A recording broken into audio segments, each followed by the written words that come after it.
Antonello Costa, attore, ballerino, cantante, cabarettista, macchettista, soprattutto autore, insomma un artista a 360 gradi, siciliano trapiantato a Roma da oltre 30 anni, personaggio semplice ma sicuramente coinvolgente. Eccolo qua.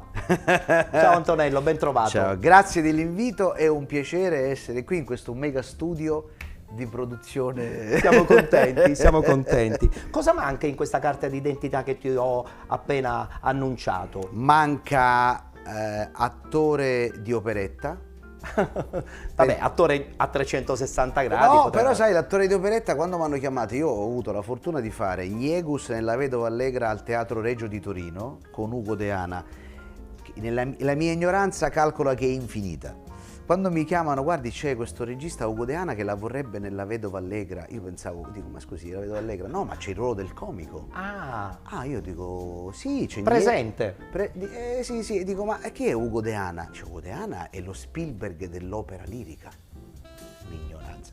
E mi sono ritrovato a Torino con 200 persone a lavorare nel teatro più bello del mondo e in una produzione La mega. rifaresti questa esperienza? Io, guarda, non l'ho mai detto a nessuno, forse lo sanno solo le persone a me vicine. E dopo Torino lo hanno chiamato a Pechino, che sembra, no, a Pachino, a Pechino, a Pechino.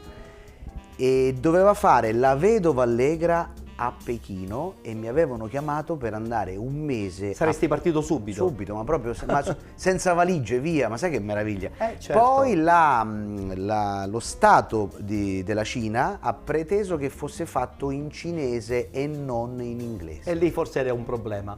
Sì, perché io posso parlare il pachinese, ma il pechinese sarebbe non ce la stato un faccio. piccolo problema, No. è vero.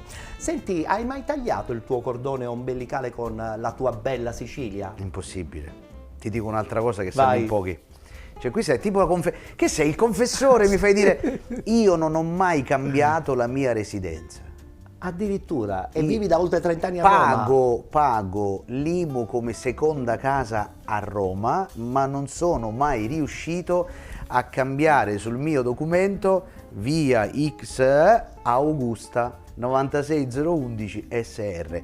Tutti mi chiedono ma tu quando vai in vacanza, a parte che la vacanza per me è non portare bagagli, perché io sto sempre in tour, quindi ho sempre con me. Ne approfitti proprio per non portare nulla? Io vengo a casa qui ad Augusta, per me la Sicilia è la terra più bella del mondo, poi ho girato tutta l'Italia, l'Italia è bellissima, ma la Sicilia colori, odori, cibo, accoglienza, intelligenza, amore per la famiglia e della famiglia. Beh, anche arte direi. Arte, cioè io forse sono nel mio piccolo un rappresentante dell'arte povera che è quella dell'attore comico, però la Sicilia è piena d'arte. E Pino Caruso diceva la Sicilia ha tutto, è il resto che gli manca. Chicco, 2 caffè, uno per me e uno per Arduino. Arduino! Il caffè! Sempre in ritardo. Amico, questo bar è triste. Guarda, solo birra italiana. Ma perché non prende bella birra egiziana? Noi in Egitto abbiamo una birra che si chiama Bramde. È leggera, 40 gradi all'ombra. Hai capito? All'ombra. Dico, hai capito? Se non hai capito, spiego, Non hai capito. Arduino! Il caffè è pronto! Sempre in ritardo. È così in ritardo che gli devo fare test di gravidanza. Arduino! Amoruccio, il mio solito caffè. Anzi no, oggi lo prendo lungo. Mi piace lungo. Antonello, ma hai ancora ansia quando sali su un palcoscenico? Porca miseria, sì. Poi parlo con grandissimi artisti che mi dicono che finché c'è quella vuol dire che hai voglia di fare. La famosa adrenalina che non deve mancare mai. Perché non avere ansia vuol dire che sei troppo sicuro e quando sei troppo sicuro diventi presuntuoso e quando sei presuntuoso è molto facile sbagliare l'approccio col pubblico. Poi il mio è un lavoro che ha a che fare subito con la contatto diretto. Devi subito capire il pubblico, perché poi una sera faccio ridere a Torino, una sera a Parma, una sera a Licata, una sera nelle Marche non sai mai se la battuta che va bene a Torino può andare bene a Licata. Quindi io ormai ho un sistema dove le prime battute sono il mio termometro per capire il pubblico. Amoruccio, ma lo posso prendere dentro? Sì? Allora lo prendo dentro. Mi dai il dolcificante? Il mio, il Dietror.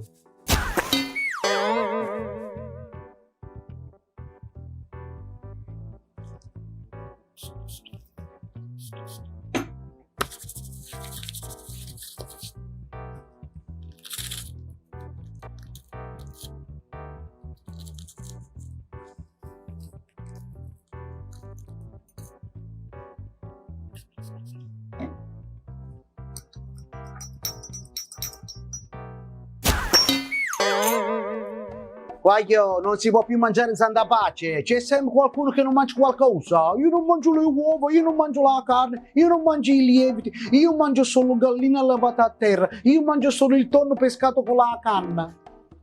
Perché mo veramente secondo te il tonno lo pescano con la canna? A uno? Ma la canna te la sei fumata, guaglio. E attenta che se ti pescano a te con la canna, sono 5 mesi senza condizionale. Il tonno. Antonello, cos'è per te il tempo comico? Wow, che bella domanda. Ettore, complimenti. Grazie. Forse perché c'hai il nome di Petrolini, non lo so perché, però bravo. Il tempo che scommetto sicuramente avrai provato qualche volta in un tuo spettacolo. Sì. Ho sempre omaggiato i grandi comici. Petrolini lo faccio in un numero dove metto insieme la sigla, la canzone di Phil Common del film Cabaret. Sì. Phil Common, bienvenue, welcome. Parto da quello, cambiando i cappelli divento Petrolini, Fred Astaire, Renato Rascel e Totò. Geniale. Cambiando i cappelli. Geniale. Poliedrico direi. Sì, il tempo comico è esattamente il vuoto che c'è in una battuta, tu dici una battuta, poi fai una piccola pausa e dici la parola che fa ridere. Quel vuoto è il tempo comico. E il tempo comico spesso e volentieri lo allunghi tu o è il pubblico che te lo allunga? Decide il pubblico, sempre. Nel senso che una battuta non è mai perfetta se non la replichi 10 volte. Alla 10ª volta diciamo che fai una media di quel vuoto che serve per far ridere. Ci sono battute che ne scrivo tante, ne scriviamo io degli autori, praticamente succede che la scrivi e dici questa battuta è bellissima, non vedo l'ora di farla. Guarda, te ne dico una che non ha mai fatto ridere, che ho tolto dal repertorio. Vai. Ti faccio l'esempio.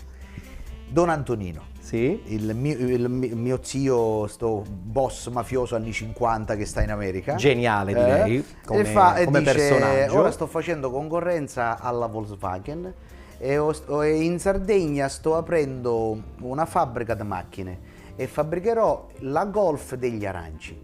Io ho detto, quando dico sta battuta il pubblico riderà, perché la Golf, il Golfo degli aranci è famosissimo in Sardegna. Sì. Io ho fatto la battuta, non me lo scorderò mai. Adesso, nuovo monologo, ora arriva la battuta che piace a me. La dico, il deserto, ghiaccio, pubblico.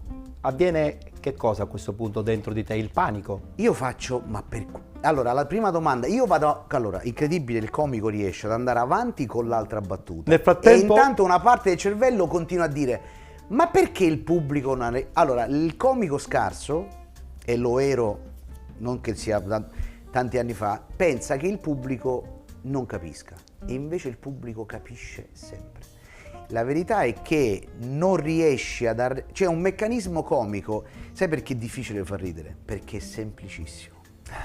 Siccome è semplicissimo, è complicatissimo. Quindi se gli faccio la battuta, gli dico, in Sardegna fabbricherò questo vuoto, la Golf degli aranci, questo vuoto è il tempo comico. Quindi ho detto, forse è il tempo comico. No, pochi sanno che il golf... Perché poi ci ho lavorato con i miei autori. Fatemi capire perché... Perché anche questa è scuola. Perché il pubblico? Perché il Golfo degli aranci sanno pochissimi che è in Sardegna. Chi lo sa? Effettivamente, forse solo qualche addetto ai lavori. O qualcuno che è andato in vacanza. Bravo. Quindi bravo. Se la Volkswagen fabbrica la Golf, io in Sardegna faccio le macchine mie, il Golf degli aranci. È una riflessione forse troppo lunga per quel pubblico non solo, che magari sta battuta guardando lo tagliata, spettacolo. cancellata e mai più fatta. Mai più Però rifatta. è una di quelle che mi ricordo sempre, perché mi ricordo, ci sono rimasto malissimo. Dico. Come sai, sei davanti a una bella donna e non riesci a baciarla. La stessa sensazione di vabbè. Buonasera, cercavo la mia cabina singola. Sono in vacanza da solo, io ho qualche problema e si vede. Tu dirai, è possibile che non hai trovato una donna che venisse in vacanza con te? È possibile. Infatti il mio psicologo Carlo Rilassato. Oh, io vado dallo psicologo, ho qualche problema e si vede. Il mio psicologo mi ha detto, Sergio, sì.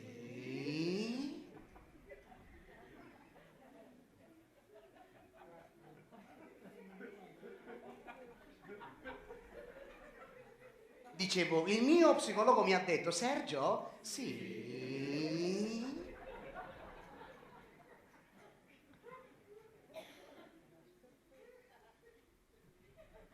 Il mio psicologo mi ha detto e non mi ha chiamato.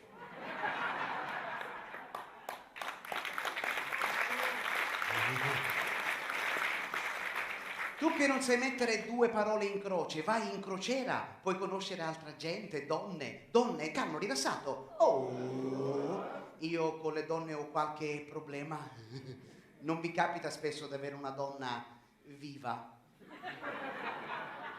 Non ho molte frequentazioni sessuali, escludendo me stesso. Sono il re del solitario, re Vittorio Amanuense. Carlo Rilassato. Oh, dicono che il sesso muove il mondo, ma io sono sempre fermo al capolinea e c'è sempre sciopero. Non ho avuto molte fidanzate. Per la mia prima fidanzata ero un amante dell'igiene. Mi dava un sacco di soprannomi: coccolino, omino in bianco, bio presto, svelto, baleno, ultimamente finish. Mi ha lasciato perché avevo il terrore degli insetti. Quando mi ha detto ho una farfallina negli slip, gli ho spruzzato il DDT. E la farfallina non è morta, eh? Carlo Rilassato. Oh. Invece la mia seconda fidanzata potrebbe essere una di voi passeggere. Calme, rilassate. Oh. Premetto che non ho molta esperienza. La settimana scorsa una donna mi ha invitato a casa sua e per fare bella figura le ho comprato un bel mazzo di fiori. E per fare bella figura ho preso il Viagra, solo che l'ho preso molto prima. Così davanti al suo portone con i fiori in mano il Viagra ha fatto effetto. Ho citofonato per 40 minuti al portiere, che dopo un po' urlando ha detto chi cazzo è? Il mio, ho risposto. Io ho qualche problema e si vede. Una maga mi ha detto Sergio? Sì.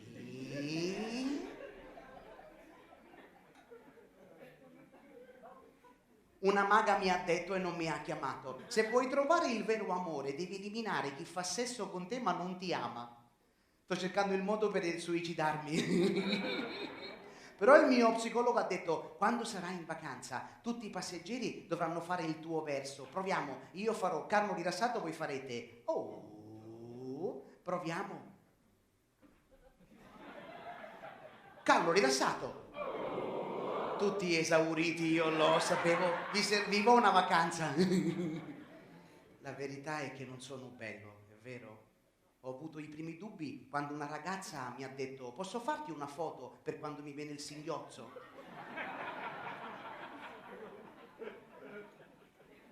Invece un'altra volta una ragazza ubriaca mi ha detto aiutami a vomitare, spogliati. Ha vomitato quando già ero in mutande. Quando le ho tolte è svenuta. Carlo Rilassato. Oh. Allora sono andato in piscina e ho chiesto quante vasche devo fare per mettermi in forma. Mi hanno risposto una, però a Lourdes. Allora sono andato al mare mi sono fatto linguine allo scoglio. No, proprio linguine, perché sono scivolato vicino a uno scoglio e mi sono scoglionato. Però tutto, è tutto.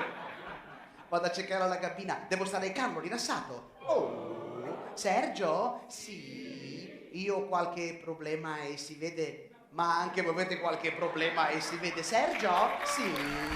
Antonello, grazie, buona estate allora. A voi, e buon lavoro. A tutti, buon lavoro a voi e grazie dell'invito. Grazie ad Antonello Costa. No, ma quante volte te lo devo dire? Nel minestrone ci vanno tutti gli ingredienti, tranne uno, un ingrediente che a me sta qua. E tu che fai? Ce lo metti dentro? Ma no!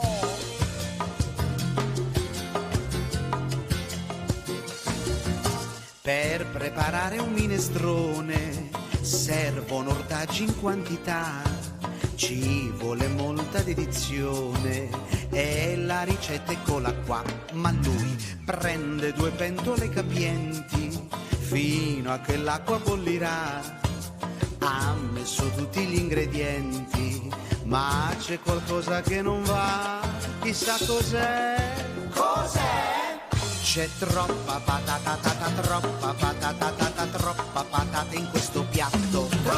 Troppa patata, troppa patata, troppa e io divento matto. Se non ci infili la carota, il minestrone non verrà. Le donne lo sanno, se non ci infili la carota, il minestrone mica viene. Quando cucina il mio assistente, mi dà problemi in quantità. Il minestrone sa di niente, perché lui la patata ce l'ha qua. Da tempo io lo tengo d'occhio, ma lui ascolto non mi dà. Perché non provi col finocchio, sono sicuro che ci sta. E lui che fa? Che fa? Ci mette troppa patata, troppa patata in questo piatto. Troppa patata, troppa patata, troppa e io divento matto. Mettici il peperoncino, brucia però ti piacerà. A quanti piace, anzi più brucia più gli piace.